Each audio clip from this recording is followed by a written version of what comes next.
One of the most anticipated game releases of 2023 is happening in less than 2 weeks. So let me tell you what I think is going to be one of the most exciting features in Bethesda's Starfield. For many, exploration will reign supreme in Starfield. For others, it'll be finding new and interesting ways to dispatch enemies. Of course, there are those that'll be speedrunning romance, looking at you, May, and Disguised Toast. I'm thrilled to experience everything that Starfield has to offer, but the most exciting portion of the game for me is shipbuilding. I'm an avid fan of sci-fi games. I have dumped hundreds of hours into No Man's Sky, but it personally felt limiting without any way to create your own starship that you could walk around and live in. The frigates were giant bases, but there's something nice about having your own Millennium Falcon you can just cruise in and live in. Another game, albeit rife with controversy, very nearly scratches this itch for me if it weren't so incredibly buggy. Star Citizen. Yeah, I know how the majority of you feel about that game. But starting with a shitty starter ship in Star Citizen and then through questing and grinding, you find your way up to a Hercules-class frigate is a feeling unlike any other. And though you can upgrade modules in the ships in that game, I always longed for the ability to create something truly my own. So when Todd announced that shipbuilding was going to be a part of Starfield, I was instantly hooked.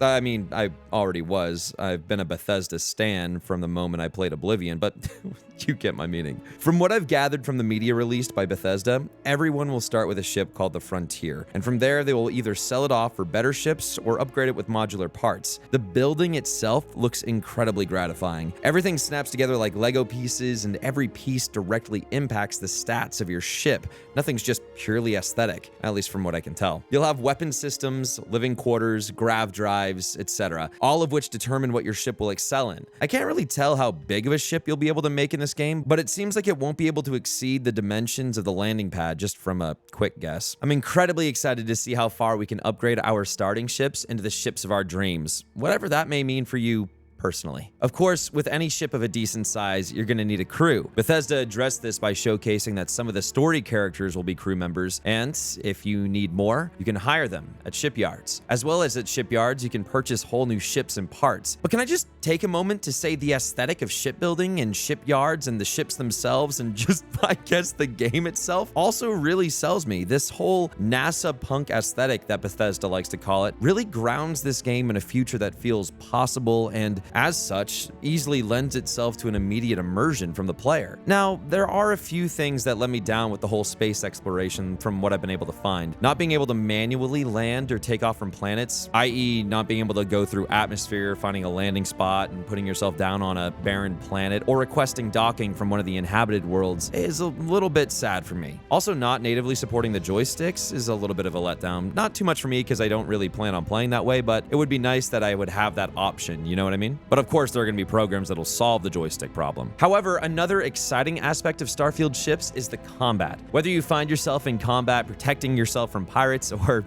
being the pirate yourself, it looks like an incredibly gratifying experience. You have the ability to directly target subsystems once you have a specific trait. Once you win, you'll have the option to either blow the ship up for scrap or leave it stranded so you can board it and commandeer it. Once commandeered, you can add it to your fleet of ships. From here, you can give that ship its own crew or sell it off for money. But this all comes back to what really excites me about playing a sci-fi game. The adventure of living on your ship, a creation of your own design, traveling the stars in the endeavor to rise to greatness, finding a home in the vast vacuum of space. I can't wait to experience what Starfield is going to give us, even though I'm sure we all know it's going to be incredibly buggy on release. I look forward to live streaming this for you when it comes out, and make sure you hit the like button, share the video, and if you have any thoughts, leave a comment.